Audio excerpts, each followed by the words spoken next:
সকাল সকাল ঘুম থেকে উঠলে সংসারের সমস্ত কাজগুলো খুব সকাল সকালে কিন্তু কমপ্লিট হয়ে যায়। গুড মর্নিং বন্ধুরা, কেমন আছো তোমরা সবাই? আশা করছি সবাই ভালো আছো আর আমরাও ভালো আছি। তো আমার আরও একটি নতুন ভিডিওতে তোমাদের সকলকে অনেক স্বাগত জানাই। আজকে হচ্ছে সোমবার আর এখন বাজে ওই সকাল 5:45 মতো। তো ঘুম থেকে উঠেই পড়েছি আর এই যে সংসারের কাজে লেগে পড়েছি। আজকে দেখতে পাচ্ছ সোয়েটার পরে আছি, কেন বলো তো? আজকে সকালে একটু আগে ঘুম থেকে উঠেছি, উঠে বাইরে যখন বেরিয়েছি না, তখন গায়ে হাওয়াটা মানে এই যে ঠান্ডা হাওয়াটা লাগলো আর একটু ঠান্ডা লাগলো।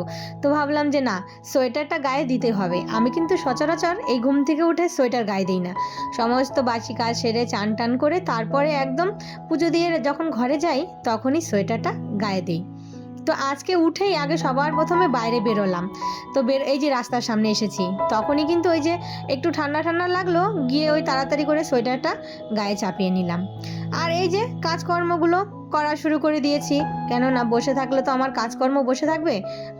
এই যে ঘুম থেকে উঠে বাসি কাজ সেরে ব্রাশ ট্রাশ করে তারপর এই যে দেখো জল আর হচ্ছে কিশমিশ ভিজানো জল।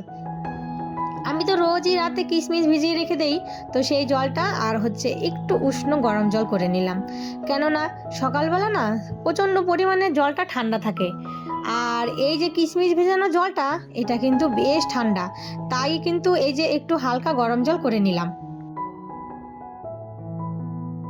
এই যে কয়েকদিন থেকে কিশমিশ ভেজানো জল খাওয়ার অভ্যাস হয়ে গেছে, এখন কিন্তু রোজই ওটা আর ভুলি না।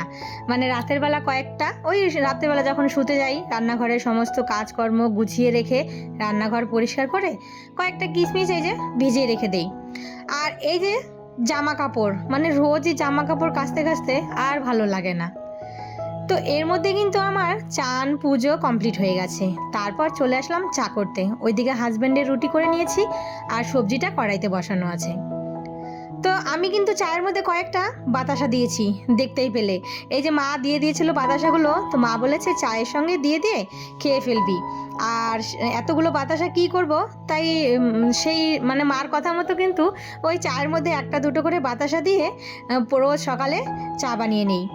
তো এদিকে ছেলেকে একটু দুধ আর মুড়ি দিয়ে দিলাম। দুধ দিয়ে মুড়ি দিয়ে একদমই খেতে চায় না, তবুও বললাম যে না, আজকে বিস্কুট নেই, একটু মুড়ি দিয়েই খাও। তো যাই হোক, ফেলিয়ে ছড়িয়ে তারপর খাবে।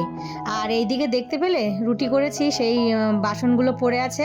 আর আমি আগে ভাত বসিয়ে দিলাম, কেননা ছেলেরা স্কুলে যাবে। তো আজকে আমার বড় ছেলের স্কুলে আছে অনুষ্ঠান, সেটা হচ্ছে তো ওদের স্কুল 75তম বর্ষ মানে অনুষ্ঠান হবে।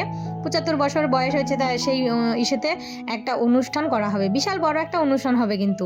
তো সবাইকে যেতে বলেছে, আমাদেরকেও যেতে বলেছে, কিন্তু আমি যাব না। ওই সকাল থেকে রাত 12টা 1টা অবধি কিন্তু অনুষ্ঠান হয়েছে। এই যে আলুগুলো কালকে বাজার থেকে এনেছিল, এত পরিমাণে নোংরা, তো ভাবলাম যে আলুগুলো একটু ধুয়ে তারপর এই যে ছাদে রোদে দিয়ে যাই। এইদিকে আমার ভাত হয়ে গেছে, তো বাজে হচ্ছে 9:30। তো ছেলেরা স্কুলে যাবে, তো তাড়াতাড়ি করে ভাতটা নামিয়ে নিলাম। আর এদিকে সমস্ত সবজি কেটে রেডি করে নিয়েছি। এই যে বাঁধাকপি দিয়ে করব হচ্ছে মাছের মাথা দিয়ে ঘন্ট। আর অনেক দিন থেকে না শুটকি মাছ খাওয়া হয় না, তো ভাবলাম আজকে এই যে সবজি এনেছে, কালকে শুটকি মাছ এনেছে না, তো সেটা দিয়ে একটা তরকারি করব। আর ফুলকপি আর আলু দিয়ে করব হচ্ছে মাছের ঝোল। আর এই ছোট ছোট আলুগুলো এগুলো দিব হচ্ছে সমস্ত এই যে শুটকি মাছে। এই ছোট আলু দিয়ে শুটকি মাছ খেতে ভালো লাগে। আর এইদিকে হচ্ছে মাছ ভাজা বসিয়ে দিয়েছি। তো এই মাছটার নামটা না আমার জানা নেই, তো তোমরা যদি কেউ জেনে থাকো কমেন্ট করে অবশ্যই জানিও।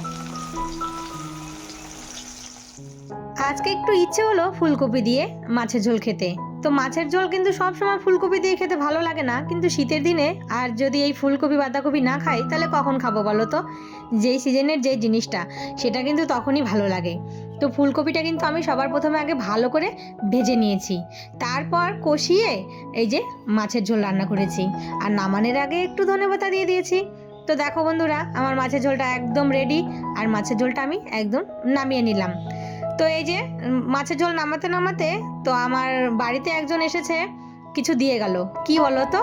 আমার মা পাঠিয়েছে, দেখো কত কিছু। মানে আমার বাবার বাড়ির পাশের ওখানকার একটা মেয়ের বিয়ে হয়েছে আমাদের এই মানে আমার হাজব্যান্ড যেখানে কাজ করে ওই পাশে। তো সেখান থেকে ও আসার পথে মা এগুলো পাঠিয়ে দিয়েছে। কি কি আছে চলো তোমাদেরকে দেখাই। এই যে দেখো দুধ, তারপর হচ্ছে চিনি, আর এই যে বাটিতে বাটিতে আছে হচ্ছে কি, চলো একবার খুলেই দেখাই। তো একটা বাটিতে ছিল এই যে দেখো ভিজানো পিঠা, আর হচ্ছে একটা বাটিতে মিষ্টি। তো এই যে বোন মানে বোনকে নিতে এসেছিল বোন জামাই, তো আমার বোনদের বাড়িতে না গরু আছে, মানে এই যে যে গরুগুলো অনেক দুধ হয় না, 15-20 কিলো করে দুধ হয়, তো সেই রকম 3টা গরু আছে।